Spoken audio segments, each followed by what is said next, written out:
الصلاۃ والسلام علیک یا سیدی یا خاتم النبیین وعلی آلک و اصحابک یا سیدی یا سید المرسلین۔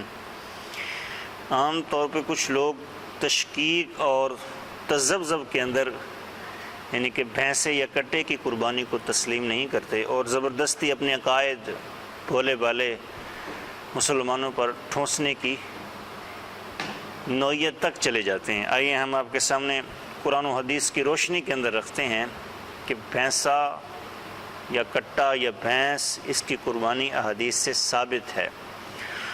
اللہ تعالیٰ ارشاد فرماتا ہے پارہ نمبر 17 سورۃ حج آیت نمبر 34، اللہ تعالیٰ ارشاد فرماتا ہے وَلِكُلِّ أُمَّةٍ جَعَلْنَا، ہر امت کے لیے مَنْسَكًا لِيَذْكُرُوا اسْمَ اللَّهِ، ہم نے قربانی مقرر کی ہے کہ وہ اس قربانی کے جانور پہ یا قربانی کرنے کے لیے اللہ کا نام لیں، عَلَىٰ مَا رَزَقَهُم مِّن بَهِيمَةِ الْأَنْعَامِ، جو اللہ نے بے زبان چوپایوں پر مسلمانوں کو دسترس دی ہے رزق کی شکل کے اندر۔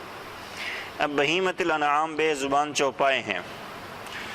اس تفسیر کے اندر اس کے علاوہ سورۃ الانعام آیت نمبر 142 پارہ نمبر 8، اس آیت کے تناظر کے اندر تفسیر ابن ابی حاتم اور تفسیر در منصور کے اندر لکھا گیا ہے۔ تفسیر ابن ابی حاتم جلد نمبر 5 صفحہ نمبر 1403، اس کے اندر صاحب تفسیر ابن ابی حاتم لکھتے ہیں حضرت لیث بن ابی سلیم سے مروی ہے، آپ فرماتے ہیں کہ بھینس اور بختی اونٹ ازواج ثمانیہ یعنی کہ 8 نر اور مادہ میں سے ہیں۔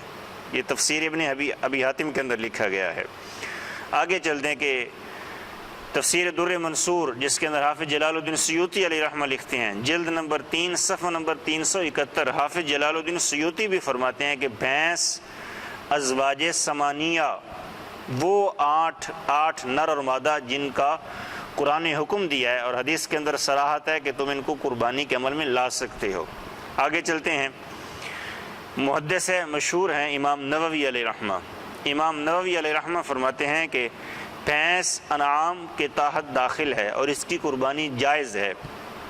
امام نووی علیہ رحمہ نے یہ فتویٰ المجموع شرح المہذب کے اندر لکھا ہے۔ المجموع شرح المہذب جلد نمبر 8 صفحہ نمبر 393، اس کے اندر امام نووی علیہ رحمہ فرماتے ہیں کہ عربی گائیں اور اس کی تمام انواع یعنی کہ بھینس، عربی گائیں اور دربانی وغیرہ شامل ہیں، یعنی کہ بھینس بھی قربانی پہ قربان کی جا سکتی ہے۔ آگے چلتے ہیں، جو صاحب لغت ہیں جنہوں نے معنی کیا ہے، لسان العرب کے مصنف کہتے ہیں کہ اہل لغت اس بات پہ متفق ہیں کہ بھینس بھی بقرہ یعنی کہ گائے کی جنس سے ہے اور اس کی ایک نوع ہے۔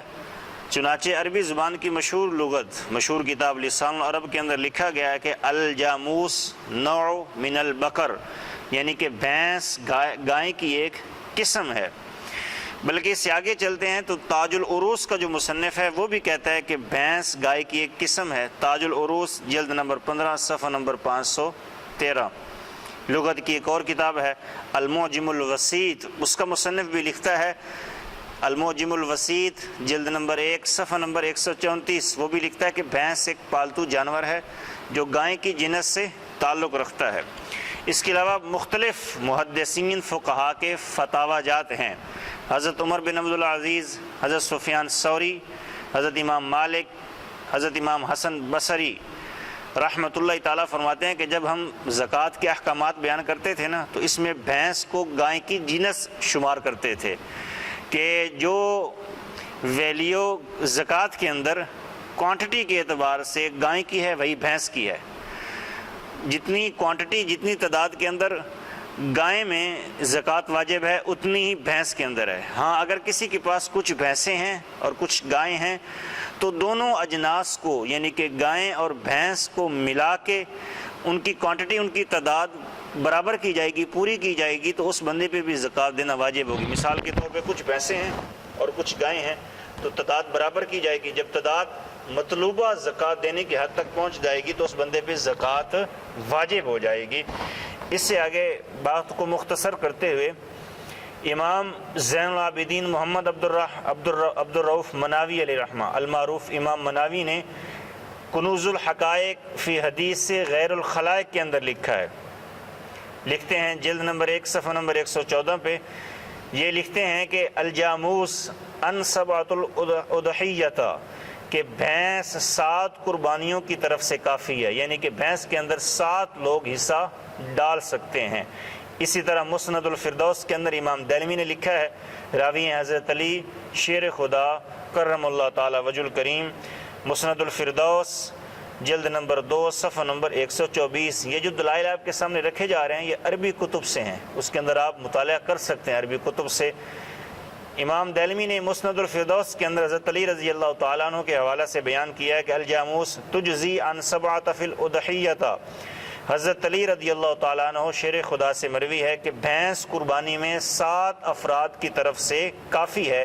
یہ حدیث ٹھیک ہے، آسن ہے، اس کے اندر کوئی بھی غربت یا ضعف نہیں پایا جاتا۔ اس کے علاوہ مسلک اہل حدیث کا بہت بڑا فتویٰ ہے جس کو فتاوی ثنائیہ کہا جاتا ہے۔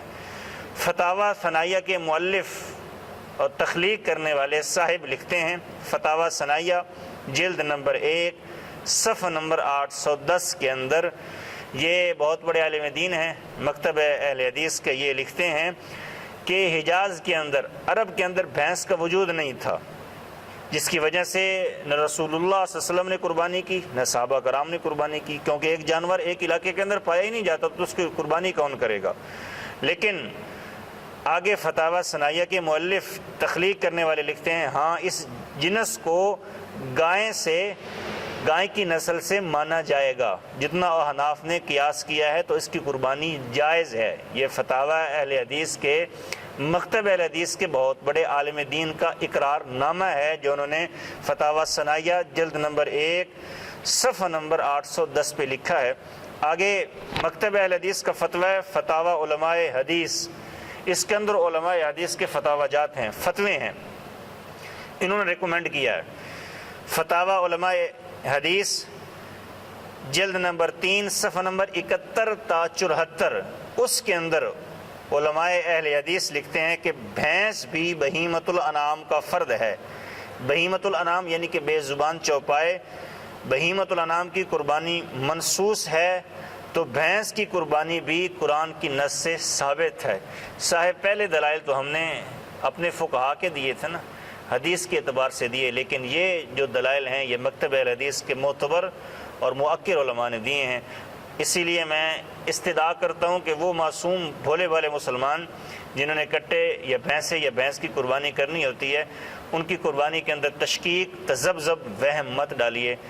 قبول کرنے والا اللہ اور اس کا محبوب ہے۔ اللہ تعالیٰ مجھے اور آپ کو معاشرے کے اندر آسانیاں پیدا کرنے پھیلانے کی توفیق عطا فرمائے۔